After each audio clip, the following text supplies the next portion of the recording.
Hello beautiful peoples, welcome back to my YouTube channel. Spongy spongy cake process ఎలాగో చూసేద్దామా?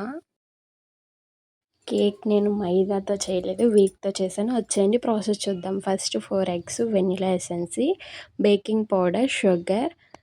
నేను 2 cups wheat పౌడర్కి 1 cup sugar తీసుకున్నాను. అవి baking powder spoon, baking soda half spoon వేసి mixie చేశాను. బాగా mixie అయిపోయిన తర్వాత నేను 2 కప్స్ ఆఫ్ వీట్ పౌడర్ తీసుకొని బాగా మిక్స్ చేశాను. బాగా మిక్స్ చేయాలి, ఎందుకంటే వీట్ కదా కొంచెం ఇదిగా ఉంటుంది, టైట్గా ఉంటుంది. మనకి ఎప్పుడైతే టైట్గా అనిపించినప్పుడు మిల్క్ అనేది యాడ్ చేయండి.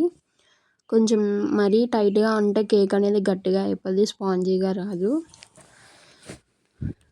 మనకి కేక్ స్పాంజీగా రావాలంటే ఆ మిక్స్లోనే ఉంటుంది, మనం బాగా మిక్సప్ చేయాలి. సో నేను బాగా మిక్సప్ చేశాను. చేసిన తర్వాత ఇప్పుడు నేను హార్ట్ సింబల్లో గీ కానీ ఆయిల్ కానీ ఏదైనా మనం అప్లై చేసుకోవచ్చు. నేను ఆయిల్ అప్లై చేశాను. సో ఇది పిల్లలకి చాలా హెల్తీ, పెట్టచ్చు. చిన్నపిల్లలు 1 ఇయర్ నుంచి కూడా మనం పట్టచ్చు పిల్లలకి. సో చూడండి, నేను బ్యాటర్ అంతా నేను హార్ట్ సింబల్లోనే వేసుకున్నాను. వేసుకున్న తర్వాత అలా ట్యాప్ చేయండి, ఎందుకంటే ఏమైనా బబుల్స్ ఏమైనా ఉంటే అవి పోతాయి. నేను ఈ కేక్ ఓవెన్లో చేశాను. 180 డిగ్రీస్ పెట్టుకొని 40 మినిట్స్ పెట్టాను నేను.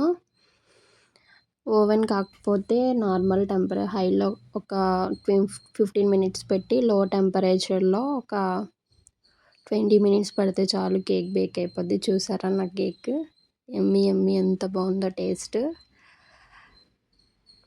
మైదాతో చేసినా కూడా బాగానే వస్తుంది. వీటితో కూడా చేశాను, నేను ట్రై చేశాను. వీటితో కూడా చాలా బాగా వచ్చింది.